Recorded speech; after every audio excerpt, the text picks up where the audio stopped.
हमें दुआ का जवाब क्यों नहीं मिलता? अक्सर लोग सवाल करते हैं ना कि जी फलां की दुआ का जवाब तो मिल गया है, उनको भी मिल गया, उनको भी मिल गया, हमें क्यों नहीं मिल रहा? खुदा हमारी क्यों नहीं सुन रहा? आप ये चाहते हैं कि खुदा मेरी दरखास्तों को, मेरी दुआओं को, मेरी डिजायर्स को, जो कुछ मैंने खुदा के ज़ुर कहा है, खुदा उससे पूरा कर दे। उससे पहले आपको खुदा की मर्जी को जानना बहुत ज़रूरी है। जो दुआ भी करनी है यीशु के नाम से करनी है। कोई ऐसा नाम नहीं दिया गया जिस नाम से आसमान खुलता है। एक ही नाम है और वो यीशु नाम है। उससे दुआ की जाए तो दुआ आसमान पर पहुंचती है, वरना जवाबदा इंतजार करते रहोगे, कोई नहीं आना। आज दुआ, रोज़ा और शफात की इस इबादत में जो पैगाम है वो नोट कर लीजिए। हमें दुआ का जवाब क्यों नहीं मिलता, ये आज का मौजू है, टॉपिक है, उन्वान है, थीम है। हमें दुआ का जवाब, अक्सर लोग सवाल करते हैं ना कि जी फलां की दुआ का जवाब तो मिल गया है, उनको भी मिल गया, उनको भी मिल गया, हमें क्यों नहीं मिल रहा? खुदा हमारी क्यों नहीं सुन रहा? ये आज का मजमून है। दुआ का जवाब क्यों नहीं आता या क्यों नहीं मिलता? इसके लिए जो बुनियादी तौर पर हवाला हम पढ़ेंगे वो यूहन्ना रसूल की मार्फत लिखी गई इंजील है, 9वां बाब, chapter 9, gospel of John chapter 9 verse 31, उसकी 31वीं आयत, 3:1, आयत नंबर 31। कई लोग इसे 21 समझ लेते हैं, ये 21 नहीं 31 है, ठीक है। 3:1 आओ देखें आज कि ये मरकजी आयत है और इसके बाद फिर हम और भी कुछ हवाला जात कलाम खुदा में से तिलावत करेंगे, लेकिन इस मरकजी आयत को पढ़ेंगे जी। खुदावंद के कलाम मुकद्दस में यूं रकम है, हम जानते हैं हाँ जी कि खुदा गुनहगारों की नहीं सुनता, खुदावंद गुनहगारों की नहीं सुनता, लेकिन अगर कोई खुदा परस्त हो और उसकी मर्जी पर चले तो वो उसकी सुनता है। टॉपिक क्या है आज? हमारी दुआ क्यों नहीं सुनता, या दुआ का जवाब क्यों नहीं आता, या दुआ का जवाब क्यों नहीं मिलता। ये आज की दुआ, रोज़ा और शफात की जो इबादत है, इसमें हमारा टॉपिक है। इस आयत का जो कॉन्टेक्स्ट है वो ये है कि यीशु ने अंधे को शिफा दी थी। यहूदी चूंकि यीशु मसीह को कबूल नहीं करते थे, यीशु की तालीमात, हालांकि यीशु मसीह वो सारी तालीमात देते थे जो मूसा की शरीयत में थी, उसको कोड करते थे, क्योंकि यीशु मसीह पुराने अहद की तकमील थी। नबी फरमाते रहे कि मसीह आएगा और वो दुनिया का नजात दहिंदा, सेवियर, छुड़ाने और बचाने वाला, रिडीमर, मीडिएटर, दरमियानी, सब कुछ। लेकिन फिर भी उनके दिल बंद थे, वो देखते हुए भी नहीं देख रहे थे। और मैं अक्सर 2 आयत कोट करता हूं, यूहन्ना पहले बाब की 10वीं और 11वीं आयत।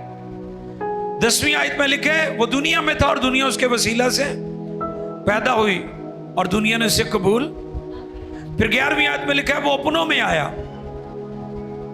और उसके अपनों ने उसे कबूल, रद्द कबूलियत, यानी गैर कौमों ने भी कबूल ना किया। और अपने कौन थे? अहले यहूद, जो अपने आप को मुकद्दस बाप अब्राहम के साथ मंसूब करते हैं, उनकी बात हो रही है।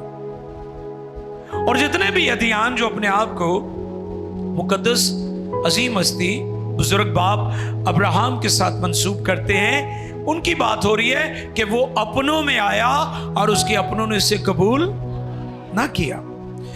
तो इस सिचुएशन में ये स्टेटमेंट आई है यहूदियों की तरफ से कि हम जानते हैं, क्योंकि वो इस मौजज़े को कबूल ही नहीं कर रहे थे। हालांकि उस अंधे ने कहा कि तुम इससे यकीन कर लो कि उसने मेरी आंखें खोली हैं। तो वो क्या कहने लगे? जो भी पढ़ा गया है हम जानते हैं कि खुदा गुनहगारों की कि नहीं खुदा सुनता, गुनहगारों की नहीं सुनता। लेकिन अगर कोई खुदा परस्त हो और उसकी मर्जी पर चले और उसकी मर्जी पर चले तो वो उसकी सुनता है, तो वो उसकी सुनता यानी है। दुआ का जवाब आता है। और हमारा सवाल क्या है, हमें दुआ का जवाब क्यों नहीं मिलता? आज इस पर हम गौर करेंगे। जो कॉन्टेक्स्ट था वो तो मैंने आपकी खिदमत में बयान कर दिया कि किस सिचुएशन में ये आयत कलमबंद की गई। अब बात है कि आप दवाई ले रहे हैं, आप दवाई खा रहे हैं, मगर आपको शिफा नहीं मिल रही। ये बात मैं आपको सिखाने की आज कोशिश करूंगा कि क्या डॉक्टर में प्रॉब्लम है या दवाई में मसला है या तुसी परहेज नहीं करन दे, है ना? कई परहेज नहीं करते। मसलन शुगर के मरीज हैं तो वो क्या करेंगे, वो कहेंगे चलो कोई नहीं, मिठे चौलों की खोर प्लेट खा लेने, 2 गोलियां बाद खा लांगे। इस तरह की गुफ्तगू लोग करते हैं। यही बात यहां पर आ रही है कि अगर आप जिस्मानी सेहत के लिए कोई दवाई ले रहे हैं, मेडिसिन ले रहे हैं, तो जिस्मानी परहेज करना होगा। और अगर आप अपनी रूहानी सेहत के लिए एफर्ट्स कर रहे हैं तो रूहानी सेहत और सलामती के लिए भी आपको परहेज करना होगा। वरना आप दवाई लेते रहेंगे, आप इबादतें अटेंड करते रहेंगे, आप दुआएं करवाते रहेंगे, दुआ का जवाब कभी नहीं आएगा। ये बात आज हम अंडरस्टैंड करने की कोशिश करेंगे खुदा के कलाम में से। पहली बात, खुदा की मर्जी पर जो लोग नहीं चलते। बेशुमार लोग इबादतें, कन्वेंशनें, सेमिनार्स सब कुछ करते हैं, घरों में भी इबादत होती है, लेकिन खुदा की मर्जी पर उनकी दुआ का जवाब भी नहीं आता। देखिए मेरे साथ यूहन्ना का पहला खत, निकालिए मेरे साथ यूहन्ना का पहला खत chapter 5, first John chapter 5 verse 14, 5:14। पहला यूहन्ना 5:14। और हमें जो उसके सामने दलेरी है, हाँ जी, उसका सबब ये है, उसका सबब क्या है जी? कि अगर उसकी मर्जी के मुआफिक, अगर उसकी मर्जी के मुआफिक कुछ मांगते हैं तो वो हमारी सुनता है, तो वो हमारी सुनता है। यानी खुदा उस वक्त सुनता है जब उसकी मर्जी के मुताबिक हम मांगते हैं। अब हमारी मर्जी और है खुदा की मर्जी, और हम जोर लगा रहे हैं खुद भी, पास्टरों को भी, दुआ करो ऐ हो जाए, दुआ करो ऐ रिश्ता हो जाए, दुआ करो इत्थे मेरा ब्याह हो जाए, दुआ करो इत्थे मेरी शादी हो जाए। पूरा जोर ला रहे हैं, ये नहीं कह रहे कि तेरी मर्जी क्या है ना? कई दफा कुछ चीजें ऐसी हैं जो खुदा हमें नहीं देना चाहता क्योंकि वो हमारे लिए ठीक नहीं है। अगर उसकी मर्जी के मुआफिक कुछ मांगते हैं तो फिर वो हमारी सुनता है। पहला यूहन्ना 3:22 भी पढ़ दीजिएगा। अब तीसरे बाब में चले, इसी जगह पर, इसी किताब में, इसी खत में, पहला यूहन्ना 3:22। और जो कुछ हम मांगते हैं वो हमें उसकी तरफ से मिलता है, मिलता है क्योंकि हम उसके हुक्मों पर अमल करते हैं और जो कुछ वो पसंद करता है उसे बजा लाते हैं। हालेलुया। ताबे फरमानी भी हैगी है, हुक्म भी मानते हैं, ओबे करते हैं, ओबीडियंस। पिछली दफा भी मैंने बताया था ना कि कई बड़े मतलबी बच्चे ने जो प्यो ना काम होए लत्तां घुटनियां शुरू कर देंगे, या अम्मा ना काम होए तो मोढे घुटने शुरू कर दे। अम्मा तू थक गई है रोटी पका के, ते अम्मा नूं भी पता हुंदा ते प्यो नूं भी पता हुंदा एवं मैनू उतली कहानी सुना रहा वा, इनू कोई मतलब है मेरे नाल। खुदा को नहीं पता, खुदा नहीं जानता, खुदा तो हर चीज का खालिक और मालिक है, दिलों और भेदों को और गहराइयों को वो जानता है, हमारा खुदा। लेकिन चाहता क्या है कि आप उसकी मर्जी के मुताबिक उससे मांगे, उसकी मर्जी में चलते रहे। यहूदियों ने क्या कहा? क्योंकि हम जानते हैं कि खुदा गुनहगारों की, हां, अगर कोई खुदा परस्त हो और उसकी मर्जी पर चलता हो फिर सुनता है। एक हाल यहूदियों ने भी पता से, वो जानते थे, शरीयत पढ़ी थी, लिखा है मैं अपने कान बंद कर लूंगा तुम्हारी तरफ से। और जब हम यसाया में जाते हैं तो वहां पर भी ये बातें कलमबंद मौजूद हैं, हमें मिलती हैं, आगे चलकर हम देखेंगे, यसाया की मार्फत भी हम देखेंगे। लेकिन मैं चाहूंगा कि हम दूसरे पॉइंट की तरफ चलें।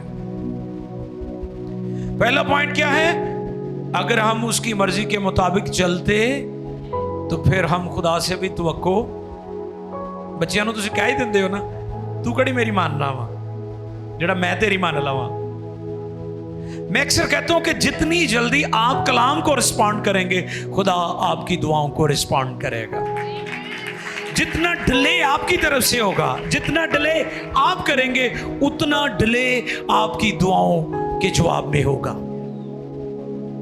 डिपेंड्स ऑन यू, आप पर मुनहसर है कि आप ये चाहते हैं कि खुदा मेरी दरखास्तों को, मेरी दुआओं को, मेरी डिजायर्स को, जो कुछ मैंने खुदा के हुज़ूर कहा है, खुदा उससे पूरा कर दे। उससे पहले आपको खुदा की मर्जी को जानना बहुत जरूरी है। ये पहला पॉइंट। अब दूसरा पॉइंट, गुनाह, डिसोबीडियंस या नाफरमानी, बगावत, सरकशी हमारी दुआ के जवाब में दूसरी बड़ी रुकावट है। पहली रुकावट क्या है? हम खुदा की मर्जी के मुताबिक चलते नहीं हैं। वो कई कहणगे जी मैं है बड़ा बड़ा गुनहगार हाँ, लेकिन मेरी सुनदा है। वो एक आधी बार अगर ताड़ी सुन भी लई है तो इसलिए सुनिए कि तुसी ठीक हो जाओ। ये नहीं कि गुनाहों जो फंसे ही रहो। तुसी याद रखें, वो हमारी मुआफी का दिफा करता है, हमारे गुनाहों का दिफा नहीं करता कि हम बार बार गुनाह करते रहे। और फिर ज़बूर 66:18 आयत, अगर मैं बदी को अपने दिल में रखता, अगर मैं बदी को अपने दिल में रखता तो खुदा मेरी ना सुनता, तो खुदा मेरी ना सुनता। ज़बूर नवीस ये कह रहा है कि उसने अब मेरी सुन ली है। अब वो अपना तजर्बा बयान कर रहा है कि अगर मेरे दिल में बदी होती, मैं उसको रखता, तो खुदा मेरी, इसका मतलब उसने बदी को निकाल दिया और खुदा ने उसकी। तो फिर आज भी खुदा आपकी सुनना चाहता है। अगर आप अपने दिल से बदी को दूर कर दें तो खुदा आपकी जरूर सुनेगा। और अगर अभी तक आपकी दुआ का जवाब नहीं मिल रहा, नहीं आ रहा, तो फिर समझ लें कि किसी ना किसी जगह पर गड़बड़ है। यसाया 59, Isaiah chapter 59 first 2 verses। देखो खुदावंत का हाथ जी छोटा नहीं हो गया, छोटा नहीं हो गया कि बचा ना सके, कि बचा ना सके, और उसका कान भारी नहीं कि सुन ना सके, बल्कि तुम्हारी बदकिरदारी ने तुम्हारे और तुम्हारे खुदा के दरमियान जुदाई कर दी है, और तुम्हारे गुनाहों ने उसे तुमसे रूपोश किया ऐसा के वो नहीं सुनता। बदी खुदा के कान बंद कर देती है। बदी क्या करती है? हमारे लिए खुदा के कानों को बंद हो जाते हैं कान उसके। ये बात थी यहूदियों के जहन में कि खुदा गुनहगारों की नहीं सुनता। गुनाह क्या करता है? जुदाई करता है। अब मौत का मतलब क्या है पता है आपको? हाँ जी, अक्सर लोग कहते हैं आखिरी सफर, जब दुनिया से कोई जाता है ना उसे कहते हैं आखिरी सफर। नहीं, वो आखिरी सफर नहीं है, वो आर्जी जुदाई हो सकती है। मौत का मतलब सेपरेशन है, सेपरेट हो जाना। जिस दिन तूने ममनुआ शजर का फल खाया तू मरा, तो आदम मर गया था, यानी वो रूहानी तौर पर मर गया था, जिस्मानी तौर पर। तो क्या हुआ, नतीजा क्या निकला उसे खुदा के हुजूर से? अब वो खुदा से अलग हो गया है। तो ये मौत है, खुदा से जुदाई, खुदा से अलग हो जाना, खुदा से सेपरेट हो जाना। अगर आप खुदा से सेपरेट हो गए तो आप मर चुके हैं, आप जुदा हो चुके हैं, मौत हो चुकी है आपकी रूहानी। कई लोग इसको लाइट लेते हैं, जुदाई कर दी है, और तुम्हारे गुनाहों ने उसे तुमसे रूपोश किया है, ऐसा कि वो नहीं सुनता। यशाया पहले बाब की 15वीं आयत, यशाया पहले बाब की 15वीं आयत, और देखिए खुदा के कलाम में से इज़ाया चैप्टर 1 वर्स 15, मुकद्दस कलाम में से यशाया पहला बाब 15 आयत पढ़ेंगे। जब तुम अपने हाथ फैलाओगे, दुआ के लिए जब आप अपने हाथ क्या करेंगे, फैलाएंगे, तो मैं तुमसे आंख फेर लूंगा। यानी खुदा आपसे अपनी आंख फेर लेगा। फिर हाँ, जब तुम दुआ पर, हाँ, दूसरी आयत क्या है? हाँ जी, जब तुम अपने हाथ फैलाओगे, जब तुम अपने हाथ फैलाओगे तो मैं तुमसे आंख फेर लूंगा, तो मैं तुमसे आंख फेर लूंगा। हाँ, जब तुम दुआ पर दुआ करोगे, हाँ, जब तुम दुआ पर दुआ करोगे तो मैं ना सुनूंगा, तो मैं ना सुनूंगा। तुम्हारे हाथ तो खून आलूदा है, खून आलूदा है। अच्छा, आप कहेंगे मैंने कौन सा किसी का कत्ल किया, लेकिन हम रूहानी तौर पर कई दफा बड़े बड़े खतरनाक काम करते हैं। रूहानी मानों में हम कई दफा बड़े बड़े खतरनाक काम करते हैं, जो कातिल करते हैं वही काम हम कर रहे होते हैं। मैंने पिछले दिनों भी बताया था कि जो अपने भाई को मुआफ नहीं करता वो किसके बराबर है? कातिल के बराबर है। इस पर मैंने बताया था आपको।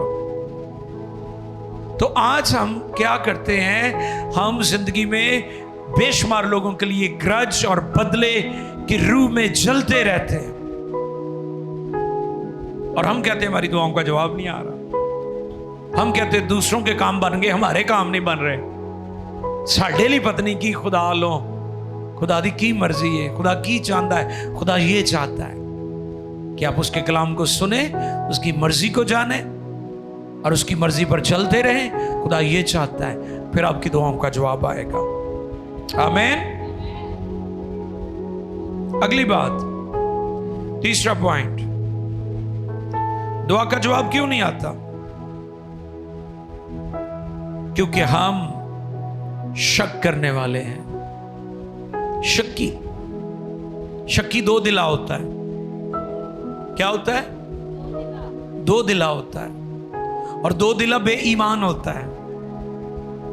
कभी दिल किया, कभी ना किया, कभी दुआ कर ली, कभी ना की, क्योंकि शक है। और देखिए याकूब पहला बाब 6 और 7वीं आयत, याकूब के खत में से पहला बाब 6 और 7वीं आयत। तीसरा पॉइंट, शक करने वाला समंदर की लहर की मानिंद है, और खुदा शक्की लोगों की दुआ का जवाब नहीं देता। आओ देखें 6 और 7, पहले बाब की 6 और 7वीं आयत। जी सुने। मगर ईमान से मांगे, मांगे और कुछ शक न करें, क्योंकि शक करने वाला समंदर की लहर की मानिंद होता है जो हवा से बहती और उछलती है ऐसा आदमी ये ना समझे कि मुझे खुदावन से कुछ मिलेगा। वो शख्स दो दिला है। क्या है जी? दो दिला है। शक्की दो दिला होता है। फिर और अपनी सब बातों में बेकयाम किसे गल दे रहने वाला ही नहीं, किसे गल दा यकीन करन वाला ही नहीं, किसे एक गल ते ठहरन वाला ही नहीं। मिनट च कुछ ते मिनट च कुछ, इत्थे होर स्टेटमेंट, अगे जाके होर स्टेटमेंट। चंगा भला वादा कर जाएगा, कर जाके मुकर जाएगा। उस बंदे की गल हो रही है।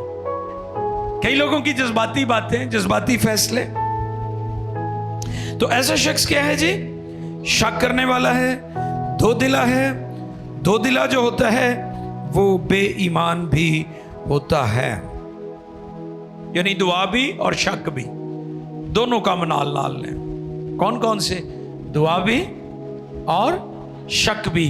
ऐसा शख्स ये ना समझे कि उसे खुदा से कुछ मिलेगा, कभी नहीं मिलेगा। ये तीसरी बात है, जो शख्स शक करता है। और फिर अगला पॉइंट, अब आ जाएंगे हम बीवी और शोहर की तरफ। अगर घर च बरकत नहीं ना आ रही तो फिर ये बात उन खानदानों के लिए है जिनकी जिंदगी में ये बात है जो अभी हम कलाम में पढ़ने वाले हैं। पतरस का पहला खत है, 1 पीटर चैप्टर 3 वर्स 7। पतरस का पहला खत 3 बाब और उसकी 7वीं आयत। ऐ शोहरो तुम भी अपनी बीवियों के साथ अकलमंदी से यानी अकल नाल पेश आया करो। कई बड़े बेअकल होए हुंदे ने, औरत नूं मारना शुरू कर देंदे ने, अपने आप नूं ताकतवर समझदे ने। ते बेअकली है ना, एक अकलमंदी थोड़ी है कि तुसी औरत दे उत्ते हथ चुकदे हो, मारदे हो ओनूं। ठीक है, इस पर हम सीख चुके हैं कि औरत रिश्ते के लिहाज से शोहर के ताबे है, जिन्स के लिहाज से नहीं है। जिन्स के एतबार से मर्द और औरत दोनों बराबर है, लेकिन रिश्ते के लिहाज से वो अपने शोहर के ताबे है, और ये खुदा के कलाम की तालीम है। ठीक है, तो इस बात को समझने की जरूरत है कि आप अक्लमंदी से अपनी बीवी के साथ पेश आए। और अगली बात जरा सुने, क्या है? ऐ शोहरो तुम अपनी बीवियों के साथ अक्लमंदी से बसर करो और औरत को नाज़िक ज़र्फ़ जानकर, ज़रूफ़ बर्तन को कहते हैं, जैसे घर में नाजुक बर्तन होते हैं। फिर औरत को नाजुक ज़र्फ़ जानकर उसकी इज्जत करो। उसकी क्या करो? इज्जत करो। दर हकीकत अगर शोहर बीवी की इज्जत करता है तो वो अपने बदन की इज्जत करता है, क्योंकि उसकी बीवी उसके बदन से निकली हुई है। ठीक है, ते जे कोई अपनी बीवी नूं प्यार करता, इज्जत करता, तो दाएं बाएं वाले भी ना कहण करन अपनी बुढ़ी ने हर टाइम। वो अपने बदन ना प्यार कर रहा है, क्योंकि वो उसके बदन से, उसकी पसली है, वो उसी में से निकली है। उसने कहा था आदम ने, ये मेरी हड्डी में से और मेरे, शायरी कर दी आदम ने। क्या बात है, पहले चुप चुपीता बैठा सी, जिवें ही अम्मा हवा सामने आई ते आदम शायर हो गया। कैसे हालात बदले ने। ते जिहड़ा बहुता उदास रहिंदा ओहदी शादी का कोई बंदोबस्त करो, खुश हो जाएगा और शायरी करेगा। आए देखिए आगे क्या लिखा है जी। और औरत को नाजुक ज़र्फ़ जानकर उसकी इज्जत करो और यूं समझो कि हम दोनों जिंदगी की नेमत के वारिस हैं, ताकि तुम्हारी दुआएं रुक ना जाएं। दुआ का जवाब क्यों नहीं आ रहा? क्योंकि दोनों मियां बीवी मुत्तफिक नहीं है, दोनों मुत्तफिक नहीं है। बीवी किसी होर सुर ते गान दई है ते शोहर चौथे सफेद ते पहुंचा होया है। तबले वाले ने कहा वाह वाह वाह वाह, क्योंकि मुझे सुरों की थोड़ी समझ है ना। चौथा सफेद टांटा उतला आवाज ला रहा, वो जनाब चौथे काले तो गान दई है, तो काम खराब ही होना ना। अकॉर्ड यानी एक सुर हो जाना। तो जब मियां बीवी एक सुर हो जाएंगे, घर च बरकत ही बरकत होंगियां। वन अकॉर्ड,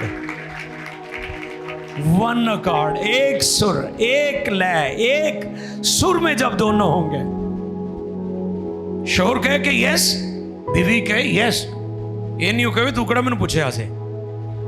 कदी कदी शोहर की इज्जत की खातर यस करने पैंदा है और करना चाहिए, और बहुत दफा बीवी की भी रिस्पेक्ट का ख्याल रखना चाहिए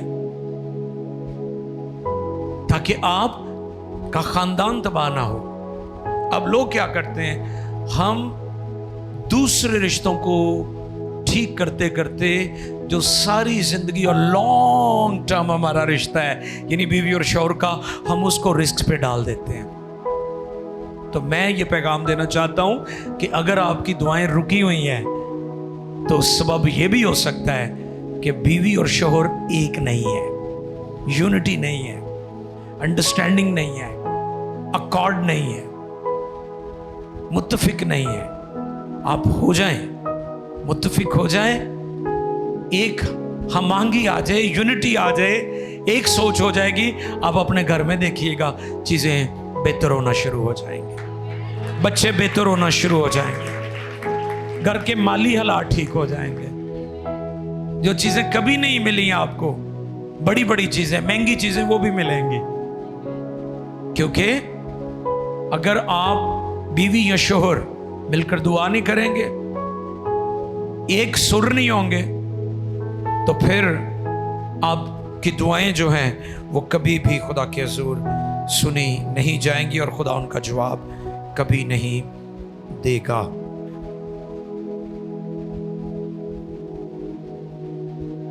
कई जब बीवियों के साथ बर्ताव करते हैं, अपनी जात नूं बड़ा सामने रखते हैं। कहते तेनू पता नहीं मैं गिल्लां दा पुत्तर हाँ, तेनू पता नहीं मैं खोखरां दा मुंडा वां, है तेनू पता नहीं मैं वट्टू हाँ या मैं गौरी हाँ।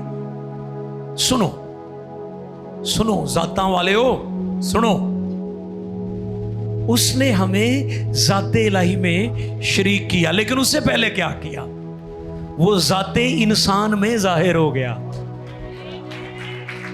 पहले वो हमारी जात में शामिल हुआ, इंसान बनकर दुनिया में आ गया, बशर बन गया, नस्ल इंसानी में जाहिर हुआ, फिर कफारा देकर नस्ल इंसानी को जाते इलाही में शामिल कर लिया। दसो पिछे तुहानू किसी जात की लोड़ हैगी है? तो मसीह भी इस पासे तुर पे हुए ने, पता नहीं केड़ा केड़ा बरादर, सोतरा बरादर, गिल बरादर, मट्टू बरादर, पट्टी बरादर। ओ भाई, कलाम में ब्रदरन लिखा है, बट्टी ब्रदरन नहीं लिखा हुआ। उसने पहले जाते इंसानियत में शमूलियत की और फिर हमें जाती इलाही में शामिल कर लिया। अब और कोई गुंजाइश नहीं है। ते बीवी नाल सोच समझ के गल करया करो। हाँ जी, हमें पता ही नहीं चलता, हम पता नहीं कौन कौन सी जुबानें बोल रहे हैं, कौन कौन सी बोलियां हमने सीख ली हैं। भाई बाइबल की बोली बोलो।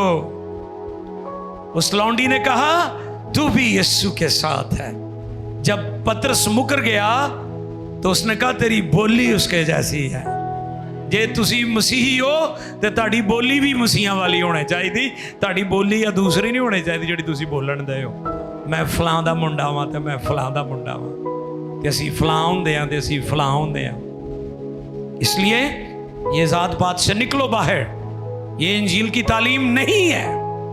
हाँ ठीक है, आईडी कार्ड पर आपका लिख दिया गया है तो कोई बात नहीं, उत्थे ना रौले च पै जाओ कि भाई साहब ने कहा सी मिटा दो, उन्होंने लिखिया रहन दो। बाकी डॉक्यूमेंट खराब हो जाने ने ताड़े, लेकिन ये ते फख्र ना कराया करो। फख्र करना है तो मसीह की सलीब पर फख्र करो। हालेलुया। मियाँ बीवी का मुत्तफिक होना दुआ में बहुत जरूरी है, वरना दुआएं रुक जाएंगी और आसमान से दुआ का जवाब नहीं आएगा। ये चौथी बात है। और पांचवी और आखिरी बात, जो दुआ भी करनी है यीशु के नाम से करनी है। हालेलुया।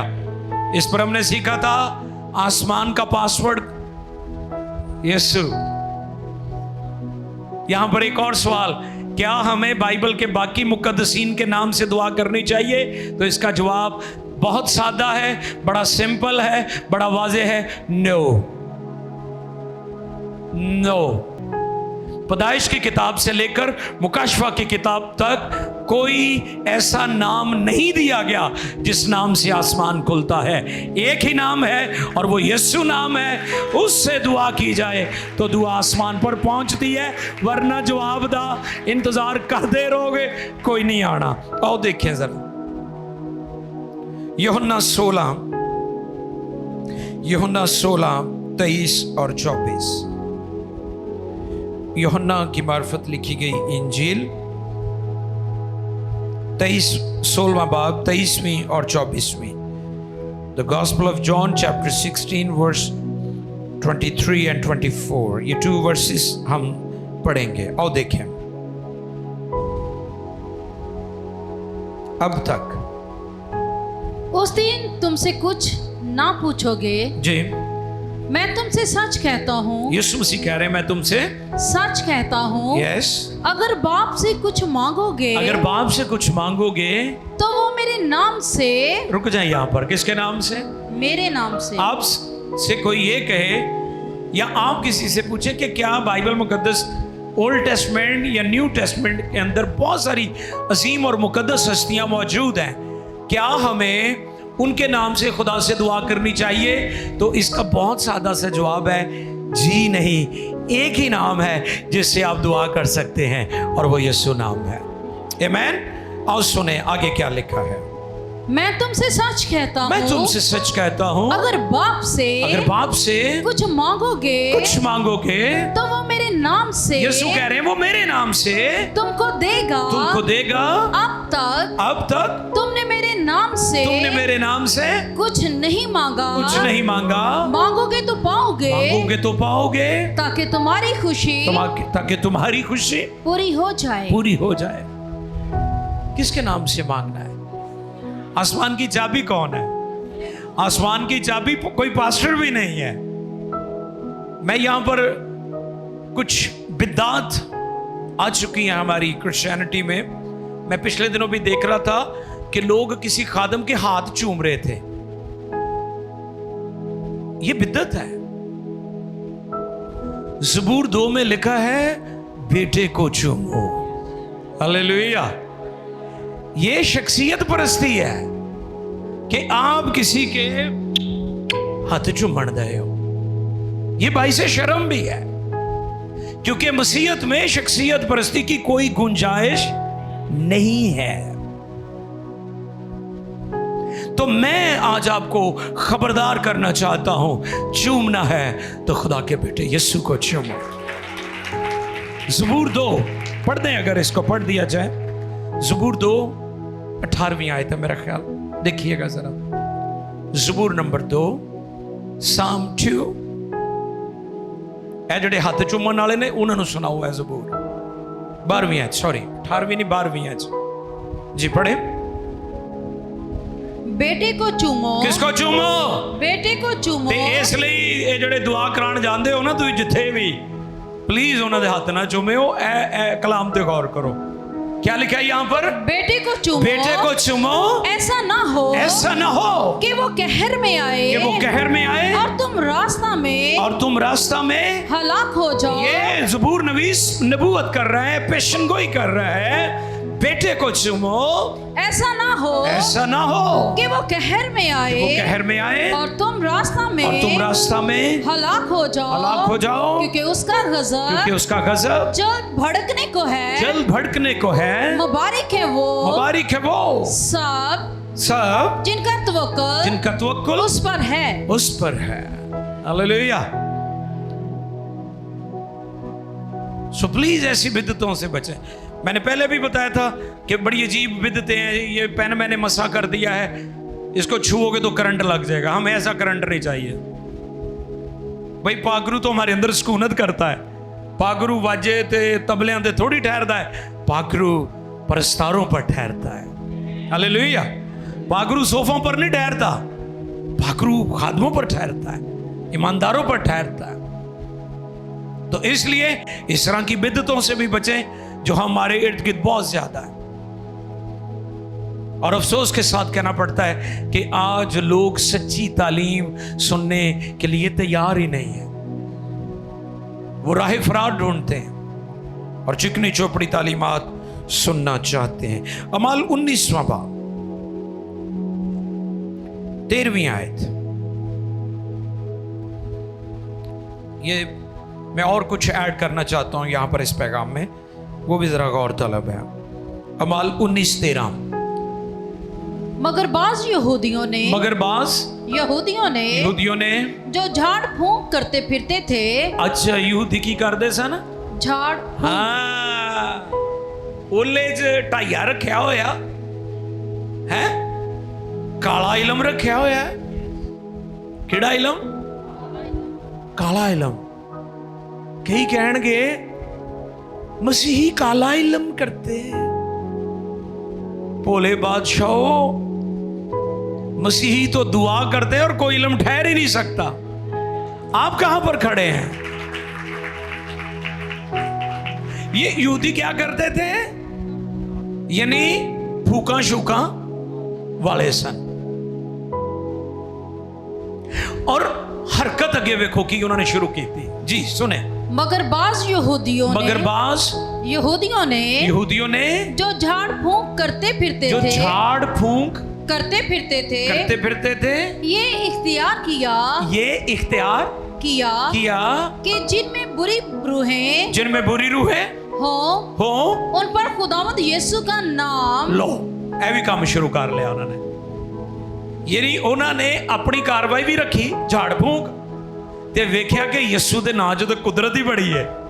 उन्हें कहा चलो असी भी ऐ काम कर लेने।